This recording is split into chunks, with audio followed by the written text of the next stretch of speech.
tous. Alors, je vais vous parler de chez moi parce qu'en fin de compte, je voulais le faire plus tard, mais en fait, j'en ai vraiment envie parce qu'en fin de compte, je me suis rappelé de questions qui m'avaient été posées lorsque je suis arrivée ici. Donc, j'ai fait la liste, je vais poser les questions et également répondre à ces fameuses questions qui, des fois, sont réellement débiles, tout simplement. Mais bon. Alors, la première question qu'on m'a posée quand je suis arrivée ici et que j'ai dit que je venais de Guyane, on m'a dit c'est où en Afrique? Alors, ce n'est pas en Afrique du tout, c'est carrément à l'opposé, c'est dans l'Amérique du Sud. Je mettrai une carte quelque part pour montrer où est-ce que c'est, pour ceux qui ne savent pas où est l'Amérique du Sud. Je trouve ça un peu incroyable qu'on ne sache pas où est l'Amérique du Sud. Mais bon, voilà, on est entre le Suriname et le Brésil. On m'a demandé si là-bas il y avait des routes. Ben oui, en fait. Oui, il y a des routes. C'est sûr que quelqu'un qui vient en Guyane, ils vont voir qu'il y a tout type de routes. On a des routes en béton dur, comme partout. Et puis, on a des routes faites en latérite. C'est une espèce de terre un peu rouge et tout. Mais c'est plus souvent sur des sentiers. Comme pour aller, comme pour le motocross, ben là, en général, les routes, elles sont faites de latérite. Mais en fait, c'est partout pareil. Quand ici, on va en forêt, les routes ne sont pas forcément bétonnées, quoi. Mais bon, bref. Ça, c'est... Voilà. Ensuite, je suis en train de lire les questions. Parce que j'ai noté pour pas oublier. On m'a demandé si j'allais à l'école en pirogue. Alors, non, je ne vais pas à l'école en pirogue. C'est vrai que dans certaines villes qui sont plus dans les terres, il y a encore le système où les enfants vont à l'école en pirogue, mais ce n'est pas une généralité. Moi, j'allais à l'école en bus, ou tout simplement, ou un vélo, tout dépendait de où était l'école à ce moment-là. Mais non, c'est pas obligatoire la pirogue. Sauf bien sûr pour ceux qui n'ont pas le choix, comme j'ai dit tout à l'heure. On m'a demandé, ça j'ai trouvé ça hallucinant, on m'a demandé s'il y avait de l'électricité et l'eau courante. Bitch, ouais. Tu crois quoi? Qu'on va puiser l'eau dans un puits où on se fait tourner un petit moulin à eau histoire d'avoir du courant? Bah, c'était con quoi en fait. Enfin, c'est un truc hallucinant. Est-ce qu'on a l'électricité? Il y a même des panneaux solaires en fait. Il y a même des gens qui sont équipés de panneaux solaires. Donc non. Et puis à partir du moment où il y a la fusée, ils ont besoin d'électricité, je pense. Bref, ensuite, on m'a posé la question, mais t'es pas jalouse du fait que les Antilles, enfin les Caraïbes, ils ont l'eau bleue et que vous avez l'eau marron? Ben, en fait, non, je suis pas jalouse. C'est sûr que l'eau bleue, c'est joli, mais nous, on n'a pas le choix. C'est parce que, avec toute la flore qu'on a chez nous, eh ben, la mangrove tombe dans la mer, qui fait que des fois ça donne cette couleur marron. Mais je peux vous assurer que quand ce n'est plus la période des mangroves, eh ben, je peux vous dire que l'eau elle est verte. Et plus on va vers les îles, parce qu'on a des îles à côté qui s'appellent Île du Salut, Île Saint-Joseph et Île du Diable. C'est là en fait où il y avait le bagne. Et en fin de compte, tout autour de cette île-là, l'eau est bleue. En fin de compte, notre eau à nous serait bleue, mais avec la mangrove dans l'eau, ben, ça donne du marron. Et puis bon, après, il y a d'autres choses qui fait que voilà. Par contre, notre eau est bourrée de minéraux. Quand tu te baignes là-dedans, c'est bon pour la peau, mine de rien. Voilà. On n'a pas de calcaire du tout, en fait. On m'a demandé, mais dis donc, tu parles français? Ben oui.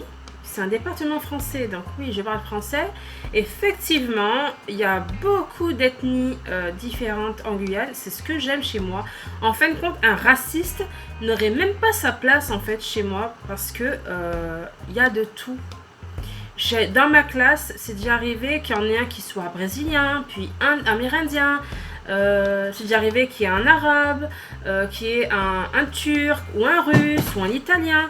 C'est très très diversifié au niveau nationalité, ce qui fait qu'en fin de compte, en fait c'est riche, tout simplement. Ça donne un pays riche en culture et en bouffe surtout.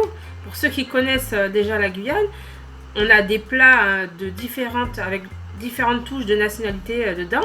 Et ça donne des choses incroyables.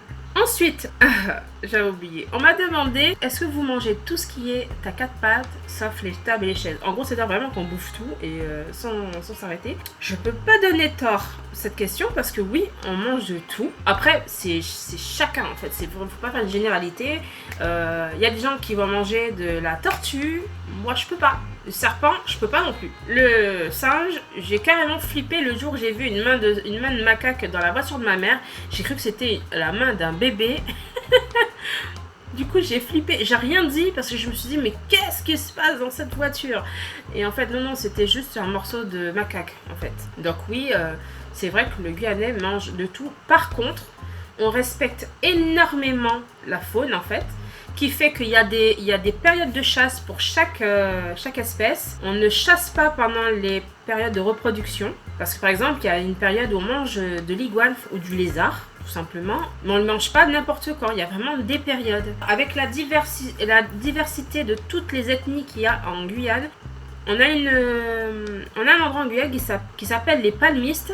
Et en fait, dans cet endroit, on va trouver plein de petits food trucks. Et en fait, quand on va là-bas, on peut se retrouver avec de la nourriture javanaise, haïtienne, guyanaise. On a même des plats qui ont plusieurs ethnies dedans et ça fait quelque chose d'extraordinaire. Si vous allez en Guyane, regardez pas pour le régime, goûtez à ce que vous pouvez en fait. Il y a vraiment beaucoup de choses à connaître.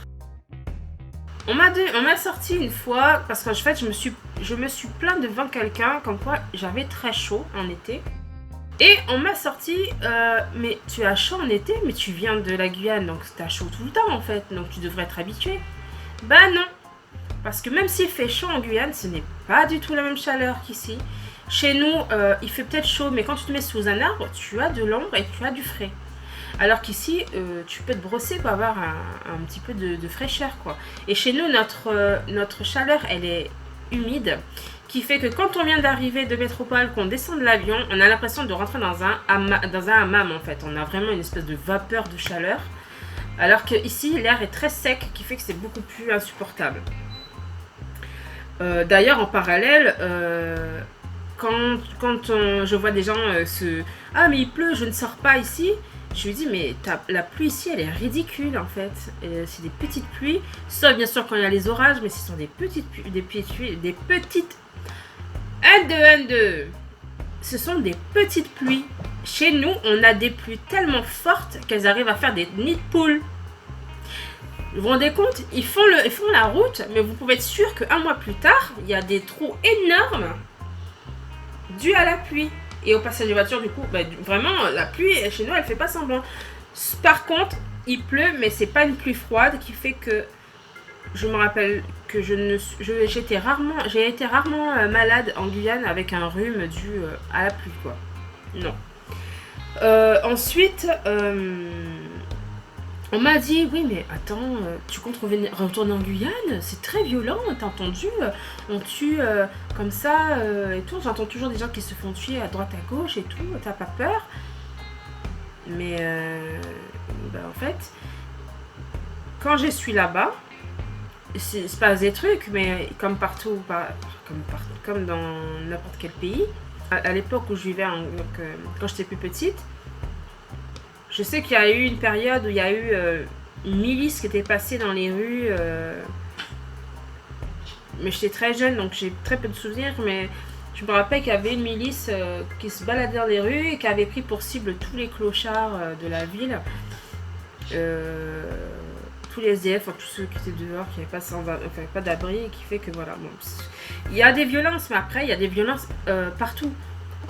Même quand je sors de chez moi là, je suis pas tranquille parce que bon, le monde, des fois il y a des gars chelous, même des meufs chelous, qui t'abordent comme ça on n'était pas depuis 1000 ans.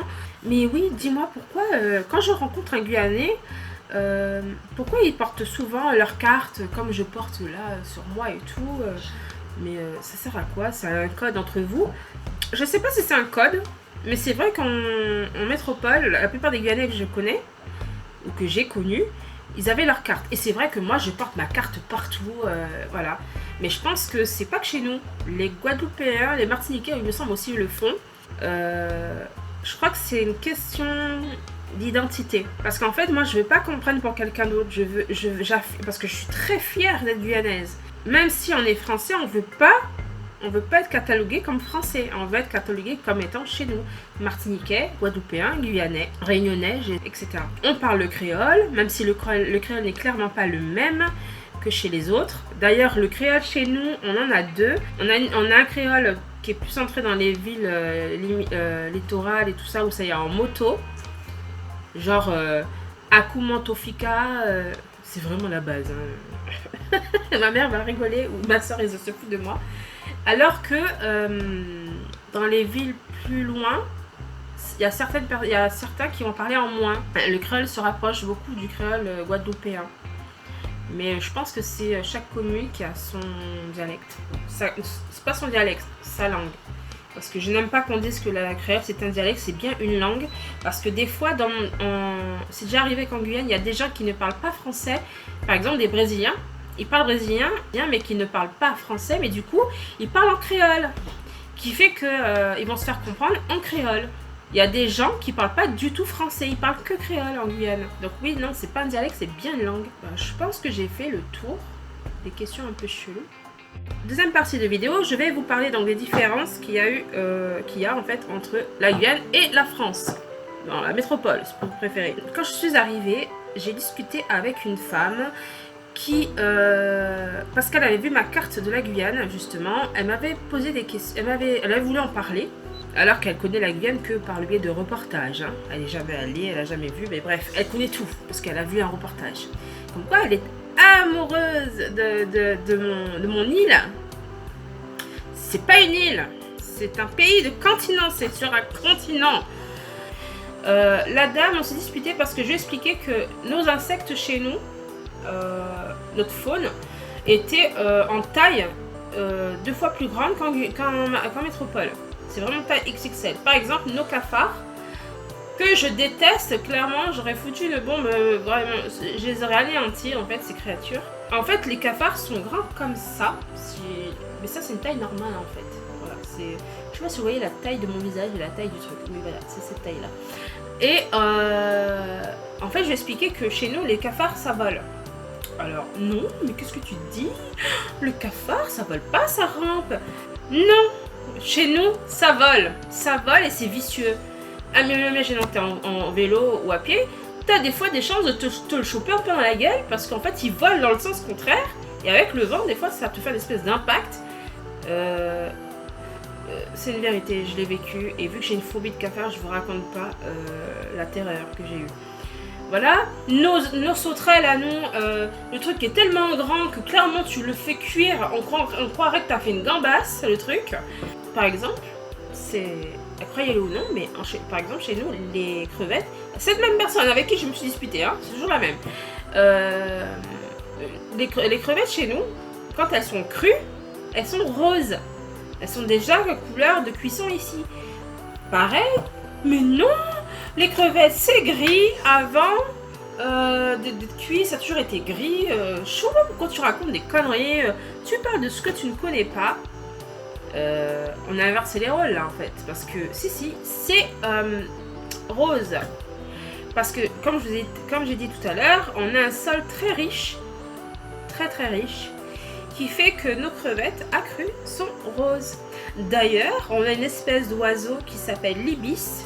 On a deux espèces, t'as l'ibis noir et t'as l'ibis rouge. Mais en fait, l'ibis rouge n'est en fait qu'un ibis qui était blanc de base, qui à force de manger des crustacés, à force de manger en fait ce qu'il y a dans l'eau chez nous, parce qu'en fait s'ils pêchent en fait comme Martin Pêcheur, Merlin Pêcheur, Merlin non c'est pas ça.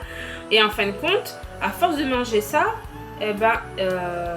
ils ingurgitent du bêta-carotène, si je dis pas de bêtises. Je sais pas si je dis pas de bêtises, mais en tous les cas, voilà, à force de se nourrir de ça, l'ibis devient rouge. Et en fait, il devient l'ibis rouge. Mais à la base, ils sont blancs, vous n'aurez qu'à les voir. J'expliquais aussi qu'au niveau de l'éducation, très important, l'éducation est radicalement différente. Par exemple, là, en ce moment, il y a une loi qui est passée comme quoi on n'a plus le droit de donner la fessée aux enfants. J'imagine bien la tête des gens en Guyane. Parce que c'est vrai que le Guyanais, après je pense que c'est dans l'éducation du black tout court, tu fais une connerie, tu as quand même une forte chance de te prendre quelque chose, hein, une palette, une savate. Ouais, savate, ça je l'ai eu par ma mère.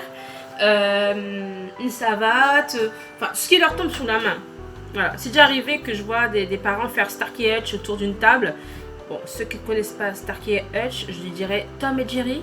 Ça me fait toujours rire quand je vois l'émission, quand je vois très peu, hein, parce que clairement je ne supporte pas. L'émission Pascal le grand frère. Je me dis bien que ça doit être une émission correcte et tout, mais moi je supporte pas justement, pas le grand frère, mais vraiment les gamins, les jeunes avec, enfin les sujets en fait. Et parce qu'en fait on verra jamais de Guyanais, c'est pas du racisme, mais c'est vraiment, c'est très rare qu'on va avoir un noir dans ce genre de choses, en tout cas pas un Guyanais, parce que s'il passe dedans, il y a un souci, parce que le Guyanais il corrige. La maman créole, quand elle tape par mot. Je t'ai dit de pas faire ça. Et puis des fois, elle se trompe, du coup, elle se reprend, mais elle tape quand même. Donc voilà. J'ai pas connu ça, du moins pas beaucoup, parce que j'ai un papa qui ne rigole pas, qui n'accepte pas du tout qu'on lève la main sur ses enfants, quels qu'ils soient. Il dit ça, mais c'est lui qui donnait des cale-têtes. Cale-tête, c'est quand on tape derrière la tête. Voilà, je supportais pas ça. Mais bon. Pour l'école, c'est très différent. Chez nous, il y a les uniformes. Les écoles, pour la plupart d'entre elles, c'est pour éviter aussi que les enfants qui ont moins, dont les parents ont moins les moyens, puissent être habillés pareil. C'est pour éviter justement le côté je suis habillée en Adidas, donc j'ai plus d'argent. C'est un exemple. Désolée, je suis obligée d'allumer la lumière parce qu'en fait le soleil se couche déjà. Et voilà, à l'heure où je tourne, bah voilà. Et moi je n'ai pas de spot, j'ai pas de grands trucs, comme j'avais dit dans ma présentation, donc je fais avec ce que j'ai. Alors, en Guyane, c'est un pays où il y a beaucoup... Pourquoi je dis toujours un pays, vous voyez, je fais pas exprès, mais je dis toujours un pays, malgré que ce soit un département, en même temps on est considéré comme un pays en fait. Avant de parler d'autres différences, je voudrais vous parler d'un détail. Vous savez que, je vous ai dit la dernière fois que la Guyane était un département français, mais en fait, même quand moi j'en parle, je dis toujours mon pays. J'ai toujours considéré la Guyane comme un pays. Déjà la France y est pour beaucoup. Dans les formulaires d'inscription ici quand je suis arrivée, j'ai été très étonnée par exemple quand on marque de quel pays vous êtes et quand tu descends dans la barre pour chercher ton pays, tu vois France, oui, et puis tu vois plus loin Guyane française. Moi, je respecterai le fait que la Guyane soit un département français le jour où la France respectera la Guyane en tant que telle. Parce que pour le moment, on nous considère comme un pays.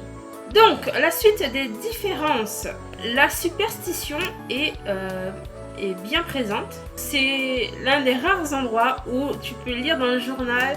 Par exemple, la dernière info en date que j'ai entendue, c'est une maman qui a fait un truc vaudou sur son bébé qui en est mort.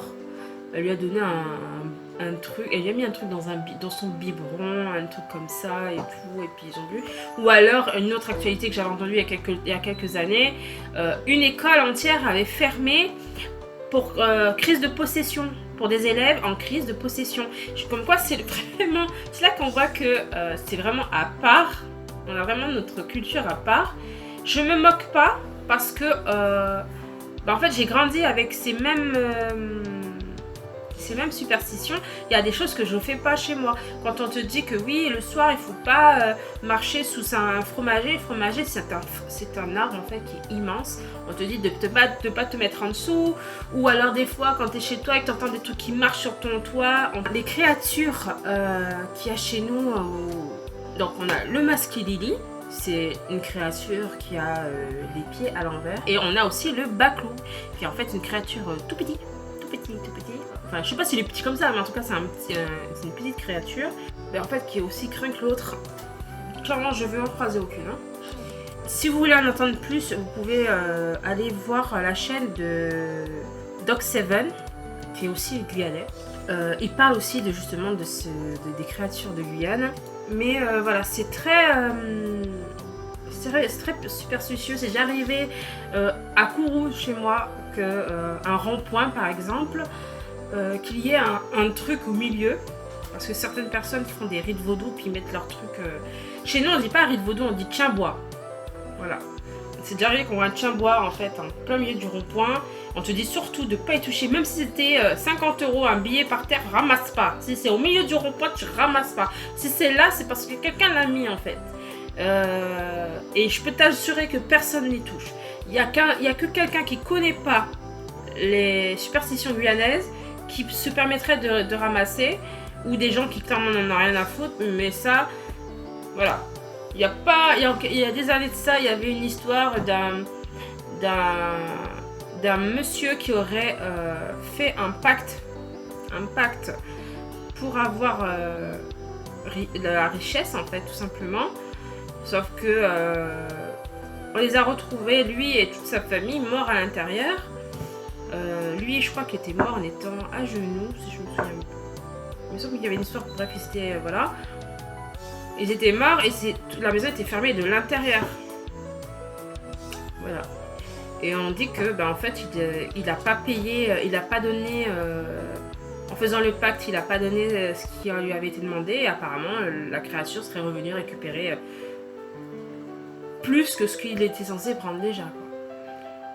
Après, je sais pas si c'est vrai ou c'est pas vrai, je n'en sais rien, mais en tous les cas, c'est le bruit qui courait. Moi, je crois pas à 100%, mais ceci dit, je fais quand même attention. Je me mets pas dans le... C'est comme ici, j'aime beaucoup tout ce qui est paranormal, tout ce qui est histoire paranormale, etc. Mais après, tu me verras jamais jouer au Ouija, par exemple. Je dis ça, mais je l'ai déjà fait une fois avec ma soeur. On a badé après derrière. Donc non. Voilà. Ensuite, autre différence qu'il y a chez nous, que ce soit les femmes ou les hommes, j'avoue qu'on est très grosso. Ce qu'on appelle chez nous grosso, c'est quelqu'un de brut de décoffrage. C'est-à-dire que le romantisme, il y en a, mais c'est pas du tout ce que tu appellerais romantique. Ce que nous on trouve romantique, clairement, ici on nous traite. Oh ben, maman m'avait traité de sauvage à l'époque. On m'a dit, ouais, mais t'es vachement sauvage en fait. Mais non, je suis normale. C'est toi qui es un peu trop dans la démonstration, t'es trop dans le romantisme en fait. Ça m'avait plus choqué dans l'autre sens. En différence, et quoi d'autre? Je vais vous parler de choses que les Guyanais ont du mal avec la métropole. Et c'est pas la peine de me dire rentre chez toi parce que en fait je suis aussi chez moi. Donc au niveau de la nourriture, j'aimerais vous parler de la nourriture guyanaise. Oui, le Guyanais de base aime bien manger. Et non, je suis pas grosse à cause de la nourriture, ça c'est une autre histoire. Mais le Guyanais aime bien manger et j'avoue qu'on a de bonnes choses chez nous. Et quand je suis arrivée ici, et on avait choqué avec ma soeur quelqu'un parce qu'en fait, le Guyanais, peu importe le plat qu'il fera, même si c'est un plat réchauffé, il va assaisonner. J'explique. Par exemple, je vais acheter une boîte de cassoulet. Pardon pour ceux qui aiment le cassoulet, sacrilège peut-être, mais nous, on peut pas manger le cassoulet, on sort de la boîte, on verse et on mange. Non, déjà c'est mort. Le Guyanais va toujours assaisonner le truc avec de l'oignon, un peu d'ail pour certains. Il y en a qui vont même mettre du laurier. C'est déjà arrivé que j'ai vu clou de girofle, du piment. Mais surtout, il mangera ça avec du riz ou du couac. Le couac, c'est de la semoule de manioc. Semoule, farine de manioc. Il est hors des... On verra jamais un Guyanais, sauf s'il a la flemme de manger un cassoulet ou même le saucisse lentille, pareil, pareil assaisonné, avec riz ou couac. On ne supporte pas voir dans les émissions culinaires, on a beaucoup de mal avec les gens qui prennent, par exemple, je vais acheter un poulet cru, je vais pas juste couper le poulet ou prendre le poulet, le mettre au four, mettre juste du sel, du poivre, une noisette de beurre et puis basta, et on laisse le truc tourner dans le four. Non. J'essaierai de trouver d'autres choses à parler qui concernent la Guyane, parce qu'il y a beaucoup de choses à développer, mais de rien. Voilà, et j'espère que j'en intéresserai certains. Voilà, je pense que j'ouvrirai carrément une chaîne spécialement pour vlog, enfin une chaîne de blabla en fait. Parce que j'aimerais bien aussi en discuter un peu de tout un tas de choses. Et ça se trouve que les vidéos de Guyane, peut-être que je les enverrai sur l'autre chaîne en fait. Mais bon, ça, déjà, il faudrait déjà que cette chaîne-là, elle décolle. Je sais pas pourquoi je raconte ma vie, mais bon, en même temps, je me parle devant, je parle à mon téléphone, toute seule. Il y a mon fils qui est derrière, qui a son casque sur les oreilles. Il doit en avoir marre que je parle toute seule, parce que du coup, j'arrête pas de lui dire chut, chut, chut. Et voilà, j'espère que cette vidéo, même si elle a été longue, j'espère que vous l'aurez suivi avec plaisir. Donc voilà, j'espère que cette vidéo vous aura plu. Sur ce, à la prochaine. Un petit pouce bleu ne fait pas de mal, mais j'ai horreur de demander ça, donc je pense que ce sera peut-être... J'essaie de demander ça le moins possible. J'aime pas demander ce genre de choses-là. Non. Bon, sur ce, à la prochaine. Ciao, ciao. Yeah.